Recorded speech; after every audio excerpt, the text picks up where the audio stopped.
जरा इस चीज के ऊपर कि ये एक दूसरी बात है 1965 की वॉर, दोनों ममालिक क्लेम करते हैं। सबसे पहले आज रियाज साहब नहीं है, तो रियाज साहब के बीच को देखेंगे तो उनको ये होगा कि आज मैं नहीं हूँ, तो इन लोगों ने तो बिल्कुल ही जो है दोनों ने मिलके टोटली जो है आउट ऑफ कंट्रोल हो गए जो है ना पाकिस्तान के जो है उनकी नजर में तो पाकिस्तान के हुब्बुल वतनी को हमने पारा पारा कर दिया और जो है हिंदुस्तान का मौके शायद पेश कर रहे हैं। लेकिन हम कोशिश ये कर रहे हैं कि हम न्यूट्रल हो गए, जितना हम न्यूट्रल हो सकते हैं, क्योंकि हम दोनों का ताल्लुक पाकिस्तान से है। जितने न्यूट्रल हम हो सकते हैं उतने न्यूट्रल हम हो जाएं, क्योंकि हम साफत भी बहरहाल हम साफत कर रहे हैं यहाँ पर। 1965 वॉर दोनों के दोनों ममालिक क्लेम करते हैं कि हमने जीती। पाकिस्तान के भी शोहदा हैं और मैं जब भी मैं वो गाना सुनता हूँ राय हक के शहीदों, तो वाकई में एक जोश उभरता है, खून जो है ना वो जो है ठाटे मारता हुआ जो है पाकिस्तान से हुब्बुल वतनी ठाटे मारती है खून के अंदर। तो ये बात तो अपनी जगह, लेकिन अगर हकीकत में अगर आप आगे देखेंगे प्रैक्टिकल उसमें क्या हुआ था, थोड़ा सा अगर आप पस मंजर बताएं यार। वो दौर जो था बड़ा इंटरेस्टिंग था। वहाँ पे रन ऑफ कच्छ का इंसिडेंट हुआ पहले, कि इंडिया क्लेम करता है कि पाकिस्तान जो था क्वाइटली अंदर चला गया और वहाँ पर उन्होंने अपने वहाँ पे उसको पता ऐसे चला कि उन्होंने कुछ वो देखे मिलिट्री की जो गाड़ियाँ थी उसके फुट स्टेप देखे, उससे पता चला। तो मतलब ये जो चीज़ें थी, फिर उसके बाद जब ये था, अच्छा ये प्लान बड़ा इंटरेस्टिंग था। कहा ये नहीं, ये जो था 65 वॉर का, इसमें कहते हैं अयूब खान इतने सपोर्टिव नहीं थे।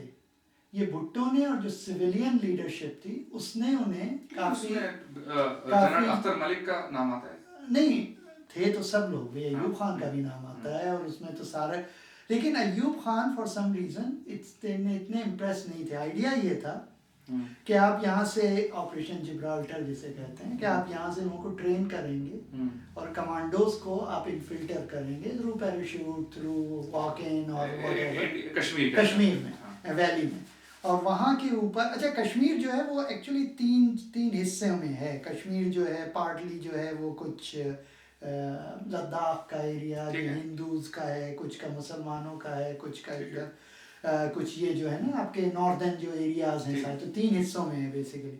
तो ये था कि जो वैली में आप इन्फिल्टर करेंगे और वहाँ इंटरनल लोगों से, कि मतलब जो थर्ड कॉलमिस्ट की जो हैं उनसे मिल के, फिफ्थ कॉलमिस्ट जो हैं उनसे मिलकर आप एक अपराइजिंग क्रिएट करेंगे, सॉलिड अपराइजिंग, और फिर ये हो इंडिया के अंदर इंडियन कश्मीर के अंदर, मतलब यार डिस्प्यूट, ये ऑपरेशन जिब्राल्टर की बात कर रहे हैं। हाँ ऑपरेशन जिब्राल्टर। और फिर ये है कि जो मिलिट्री है वो आएगी, that is operation grand slam. Pakistan military आएगी कश्मीर के अंदर और उसको जो है, तो ऑपरेशन जिब्राल्टर स्टेप 1 था जिसके अंदर पैराशूट से लोगों को उतारा गया। अंडरस्टैंडिंग कि अगर आप हिस्ट्री पढ़ें तो मतलब मुझे ये लगता है तो ऑपरेशन जिब्राल्टर में ये था पैराशूट से जो पाकिस्तानी फौजी मौजूद है वो वहां की लोकल पॉपुलेशन के अंदर अपराइजिंग पैदा करेंगे। उन्होंने अपराइजिंग पैदा की, और उसके बाद दूसरा जो ऑपरेशन ग्रैंड स्लैम की आप बात करेंगे वो ये था कि जब अपराइजिंग हो जाएगी तो टैंकों के साथ पाकिस्तान जो है कश्मीर में घुसेगा मिलिट्री के साथ। अच्छा 71 में इंडिया ने क्या किया, यही किया ना कि उसने इन्फिल्टर किया लोगों को, मुक्ति बाहिनी को ट्रेन किया, उनको सपोर्ट दी हर तरह से। जब वो उन्होंने अपराइजिंग्स की, जब इतनी ज़्यादा अपराइजिंग हुई, मिलिट्री से लड़े वो लोग, लड़ाइयाँ हुई, उसके बाद इंडियन आर्मी आ गई कि यार हमारे बॉर्डर पे लड़ाई हो रही है, हमें उनसे हम तो बचाने के लिए। तो कुछ मुझे लगता है कुछ यही टाइप का प्लान था वो, यही टाइप का प्लान 1965 में पाकिस्तान ने बनाया। लेकिन फर्क ये हुआ कि जो वहाँ के जो फिफ्थ कॉलमिस्ट थे, फिफ्थ कॉलमिस्ट अभी क्या मनाते हैं? फिफ्थ कॉलमिस्ट उन्हें कहते हैं ना जो कि आपके अंदर हो लेकिन वो है दूसरे की बाहर वाले की। तो जो वो लोग थे उन्होंने एक तरह से गद्दारी की, अगर गद्दारी कह लें आप इसे, उन्होंने मतलब धोखा दिया। उन्होंने इंडियन आर्मी को बता दिया कि ये सारे सोल्जर्स अंदर घुसे हुए हैं इन पाकिस्तान से, और उन्होंने जाकर उन्हें पकड़ लिया और वो सब उन सारे ऑपरेशन जिब्राल्टर के जो सोल्जर्स थे अंदर कमांडो उनको पकड़ लिया, मार दिया, बहुतों को अरेस्ट कर लिया, जो भी हुआ उनके साथ बेचारों के साथ। तो वो जो था और उन हीरो को शायद हम रिकॉग्नाइज भी नहीं करते ना, आपको बताया भी नहीं, तो सीक्रेटली गए थे, उनको तो किसी ने जिक्र भी नहीं किया। अच्छा अब मुझे ये याद नहीं रहा कि उसके बाद पाकिस्तान ने एडवांस किया ऑपरेशन ग्रैंड स्लैम का या नहीं किया, अब ये मुझे याद नहीं रहा सही तरह। लेकिन जो भी हुआ, जो नेक्स्ट स्टेप वाज कि इंडिया ने लोग जो वर्किंग बाउंड्री थी उस पे से अटैक कर दिया, वर्किंग बाउंड्री पंजाब में सियालकोट पे है पूरा, हाँ पूरा नेवी के थ्रू हर साइड से उसने अटैक कर दिया ना। तो ये जो था ये कुछ एक्सपेक्टेड नहीं था। अच्छा, पाकिस्तान जो कहता है कि हमारी जो विक्ट्री, अभी एजाज हैदर साहब, अच्छा बाय द वे वैसे एक और चीज कोट अभी अभी जो एक हफ्ते पहले एयर मार्शल असगर खान का इंटरव्यू आया है, उन्होंने ये कहा कि जब हम लोग इतनी ज्यादा एक्टिविटीज कर रहे थे कश्मीर में 1965 में, तो मैं अयूब खान साहब के पास गया और मैंने कहा कि सर ये हम क्या कर रहे हैं, हम इतनी ज्यादा अगर हमने एक्टिविटीज बढ़ा दी इंडियन कश्मीर के अंदर तो इंडिया अटैक करेगा हम पाकिस्तान के ऊपर, यानी कि वो पंजाब से अटैक करेगा, सिंध से अटैक करेगा, तो आप उसके बारे में करो। तो अयूब खान साहब ने कहा नहीं वो सब हमने देख लिया, इंडिया अटैक नहीं करेगा, इंडिया बाउंड्री को पे अटैक नहीं करेगा, वो हम कश्मीर में जो हम कर रहे हैं वो होता रहेगा। यही कैलकुलेशन थी, यही कैलकुलेशन थी पाकिस्तान की कि वो जो है वो वहां से नहीं आए। तो जो अभी वो इधर से आ गए, पंजाब से आ गए। अभी जो एजाज हैदर साहब ने ख्वाजा आसिफ साहब का इंटरव्यू, हाँ मैंने देखा, एजाज हैदर साहब ने एग्जैक्टली यही पॉइंट उठाया। उन्होंने कहा कि भाई आप हमला तो एक तरह हमने किया था, हमने वहां पे शुरू किया था सारा, वो तो उन्होंने रिटेलिएट किया। तो ख्वाजा आसिफ का जो प्ली था, नहीं उनका प्ली बड़ा अच्छा था। उन्होंने कहा था कि भाई इंडिया जो है सब बलूचिस्तान में मदाखलत कर रहा है, इंडिया जो है बलूचिस्तान में बहुत इंसर्जेंट्स को हेल्प कर रहा है, तो हम भी इसका मतलब बॉर्डर में घुस जाएं इंडिया के अंदर। तो मतलब दैट्स व्हाट आई से कि उन्होंने बड़ी अच्छी तरह से उससे वो की। और जो जब इंडिया ने दूसरी बार अटैक किया था, और ये तो किताबों में ये तो है, जस्टिफाइड नहीं था बॉर्डर पे अटैक करना, बॉर्डर कश्मीर तो डिस्प्यूटेड वो जो टेरिटरी थी। सियालकोट चविंडा में जो टैंकों की लड़ाई हुई थी, टैंकों से जो उसने रेड किया था, वो रेड इंडिया ने वो रेड रोक लिया था पाकिस्तान ने उस वक्त वहां बहुत बड़ा एक ऑपरेशन, और इस वजह और उनको सलाम पेश करना चाहिए। हाँ, और ये वजह है कि पाकिस्तान उसे एज अ विक्ट्री ट्रीट करता है। और मैं समझता हूँ कि सियालकोट में उनको घुसने नहीं दिया, सियालकोट उनको नहीं, चविंडा सेक्टर में उनको रोक दिया वहीं पाकिस्तान के फौज ने। और वो कहते हैं वर्ल्ड वॉर 2 के बाद द बिगेस्ट टैंक बैटल वहां के ऊपर, कि इंडिया ने बहुत ही बड़ी टैंक की फौजों से हमला किया था वहां के ऊपर। चविंडा में ऑडियंस ये टू बी नोटेड कि पाकिस्तान की फौज की बाहर एक जो नहीं, पाकिस्तान का फौज का मार्का था। और ये था कि जो ये किया था कि जो लाहौर की साइड से आ रहे थे, तो पहले तो वो लोग घुस आए थे अंदर। नहीं, लेकिन लाहौर में तो सुना है कि लाहौर के बिल्कुल अंदर तक आ गए और कोई डिफेंस नहीं था। हाँ एग्जैक्टली, सड़क पे चले आ रहे थे, लेकिन उनको पता नहीं था, उनको पता नहीं था कि ये जो ये कहा जाता है, ये जो उनको लगा कि उनके अक्सर फौजियों को ये लगा कि हमेशा ट्रैप किया जा रहा है, ट्रैप किया जाए तो वापस चले गए। फिर पाकिस्तान की आर्मी ने जो दूसरी अकलमंदी की, मतलब I am not sarcastic, I am praising them, कि उन्होंने बीआरबी लिंक का जो ब्रिज था वो उड़ा दिया, उससे जो था वो रुक गया। वो बीआरबी जो है बेदिया नहर जिसे कहते हैं, उस पे किसी ने किताब भी लिखी, तो बेदिया नहर जो है वो काइंड ऑफ काटती है, उसको क्रॉस करना था, और उसको क्रॉस कर, वो काफी चौड़ी नहर है, तो उसको जब उसका ब्रिज उसको खत्म कर दिया पाकिस्तान ने, तबाह कर दिया। ये बड़ा खुद ही तबाह कर दिया अपना ब्रिज, खुद ही तबाह कर दिया, पाकिस्तानी फौज जो है लाहौर में ना घुस सके। लेकिन जो एज अ कॉन्सिक्वेंस था वॉर का, उसमें इंडिया ने, अब अगर मुझे सही याद है, कोई 410 स्क्वायर माइल का एरिया कश्मीर में कब्जा किया था, और 200 कुछ स्क्वायर माइल का एरिया वर्किंग बाउंड्री पे किया था इंडिया ने। और पाकिस्तान ने कोई अराउंड 200 और 300 स्क्वायर माइल का एरिया इंडिया कैप्चर किया। शास्त्री जी, लाल बहादुर शास्त्री, जब वो गए वहां के ऊपर ताशकंद में जब वो गए, तो ये हुआ कि इंडियन आर्मी जो थी वो ये नहीं चाह रही थी कि जो तितवाल और जो हाजीपुर के एरियाज हैं उन्हें छोड़ा जाए। उनका ये प्लान था कि इन दोनों को हम रखेंगे इंडियन आर्मी और फिर अपना नेगोशिएट करेंगे।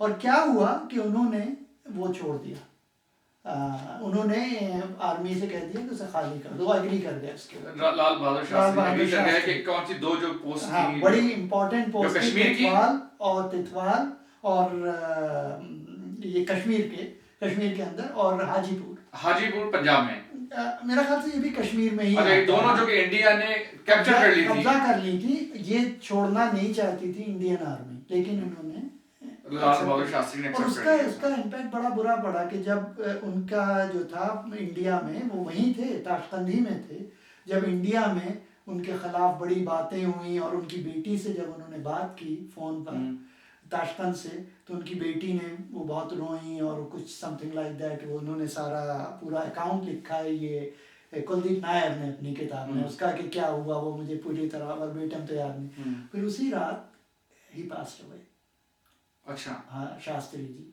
फिर जब ये ख़त्म हुआ है, क्या कहते हैं, जब कम्युनिज़्म ख़त्म हुआ है, तो जब कुलदीप नायर साहब रशिया गए और वहाँ से ताशकंद गए और वहाँ से जाकर उन्होंने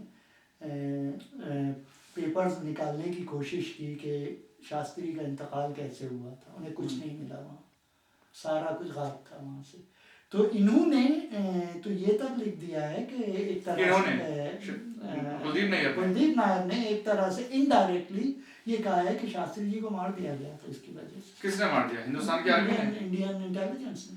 उन्होंने लिखा नहीं है ये चीज, उन्होंने ये बात नहीं कि प्लीज, लेकिन ये उनकी मरने के जो वजूहात थी वजूहात जो उन्होंने बताई आज तक नहीं मालूम हो सकी। उन्होंने कुछ चीजें बताई कि उनका ग्लास जो था वो ऐसे गिरा था और उनका ये था और वो था, पूरा उन्होंने नक्शा खींचा उसका। और अच्छा, Kuldeep Nair is not only a journalist, he is a government person also. वो गवर्नमेंट में भी रहे हैं और बहुत क्लोज थे शास्त्री जी से और इन लोगों से।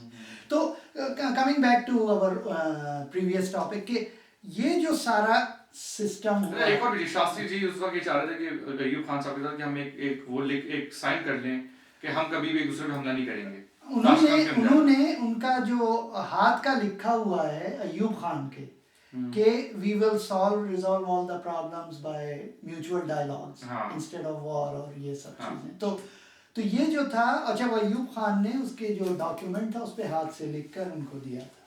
तो वो भी कुलदीप नायर ने अपनी किताब में लिखा। मतलब मैं तो रिकमेंड करूंगा हर एक को पढ़नी चाहिए वो किताब, बहुत डिटेल में 65 वॉर का जिक्र। अच्छा, उसमें आपको ये चीज़ ध्यान में ज़रूर रखनी पड़ेगी कि उन्होंने इंडिया की साइड को एक तरह बहुत डिफेंड किया है। उन्होंने ये सब नहीं बताया कि इंडिया ने इलीगली बॉर्डर से, भाई यार आपके स्कर्मिश हो रही थी तो आपको पूरी नेवी लेके घुस गए आप और वो सब, ये भी जस्टिफाइड नहीं था। हाँ, जस्टिफाइड नहीं था ये। फिर इंडिया में कश्मीर डिस्प्यूटेड जो है जगह थी, डिस्प्यूटेड टेरिटरी थी कश्मीर, उसके जवाब में आप जो है जो सेटल्ड इलाके उनमें आप कैसे उसमें आप घुस गए, पाकिस्तान की आप सेटल्ड इलाकों में घुस गए आप। एग्जैक्टली। फिर 71 हमला तो फिर ये हुआ ना हिंदुस्तान की तरफ से। नहीं, बिल्कुल हमला हुआ। ये तो जो हमने वहां पर झड़पें की, डिस्प्यूटेड जो आपकी प्रॉपर्टी है, टेरिटरी है, उसके डिस्प्यूटेड टेरिटरी के अंदर पाकिस्तान ने जो है ना जो है इंसर्जेंसी बढ़ाई, माना, लेकिन उसके लिए उसके जवाब में आप डिस्प्यूटेड टेरिटरी के अंदर रिस्पॉन्ड करते हैं। आपने रिस्पॉन्ड किया सेटल्ड इलाकों में, किया कि आपके सेटल्ड इलाका। और ये जब मुशर्रफ तो इंडिया की तरफ से हुआ, तो इंडिया की तरफ से था, ये तो इंडिया ने किया था, ये तो पाकिस्तान ने नहीं किया था। अब आप इस पर आर्ग्यू कर सकते हैं कि पाकिस्तान ने वो क्यों किया। अब फिर मैं ये कहूंगा कि फिर इंडिया ने वो क्यों किया। नहीं, तो ये तो उसमें तो फिर बातें हो सकती हैं। नहीं, क्योंकि यार east Pakistan was not even disputed territory, वो तो आपका मुल्क था। आपने वहां पर इन्फिल्टर किया लोगों को, आपने वहां गया तो मोदी साहब ने ओपनली कह दिया अब तो हमारे हिंदुस्तानी भाई, और वहां पर पाकिस्तान की जो फौज है उसको महसूर कर दिया था, उनको महसूर कर दिया था। और तो मतलब यार, अब ये सारी चीजें देखें अगर आप, तो एक तरह से जो ख्वाजा आसिफ साहब ने बात की वो बहुत दिल को लगती है कि मतलब यार कि जब झड़पें तो होती रहती हैं, अब आप घुस जाएं किसी के कंट्री में और वहां के ऊपर आप जंग शुरू कर दें इस तरह से। ठीक। और ये कारगिल में भी ये हो सकता था, कारगिल हो सकता था, लेकिन नहीं, 1971 में जो उन्होंने किया पाकिस्तान के साथ, ये तो बहरहाल कहीं से भी जस्टिफाइड नहीं है। वो जो है माना कि पाकिस्तान की जो लीडरशिप थी, पॉलिटिकल लीडरशिप की गलती थी, पाकिस्तान की फौज की गलती थी कि वहां पर जो अपने ही लोगों के खिलाफ जो ऑपरेशन स्टार्ट कर दिया था। बहुत सारे मासूम बंगाली भी पाकिस्तान की फौज के हाथों मारे गए, बड़ी चीजें हुई हैं, लेकिन इससे कहीं से भी जस्टिफाइड नहीं कि हिंदुस्तान ने जो मुक्ति वाहिनी और जो इंसर्जेंसी बांग्लादेश में स्टार्ट की, वो तो कहीं जस्टिफाइड नहीं, तो पाकिस्तान का अंदरूनी मसला था। और ये बात फेलियर है पाकिस्तान की पॉलिटिकल लीडरशिप का और मिलिट्री लीडरशिप का कि वो उस मसले को, ईस्ट पाकिस्तान का जो मसला था, इलेक्शन के बाद जो रिजल्ट्स आए थे उसको मैनेज नहीं कर सके। नहीं, और इंटरेस्टिंग चीज़ ये है कि तारिक अली ने लिखा है अपनी किताब में कि उन्होंने पर्सनली इंदिरा गांधी से ये बात की, तो इंदिरा गांधी ने ये बताया उन्हें कि जो जनरल मानेक शाह थे, जंग 71 के बाद वो गए इंदिरा गांधी के पास और कहते हैं कि बस we are ready to finish west Pakistan also. तो इंदिरा गांधी ने कहा कि भाई मुझे ये फियर हुआ कि भाई अभी इतना इनका पब्लिक में सपोर्ट है मिलिट्री की, अभी अगर मैंने कुछ इनको नहीं कहा तो ये कहीं तख्ता लट के कुछ खुद से ना करने।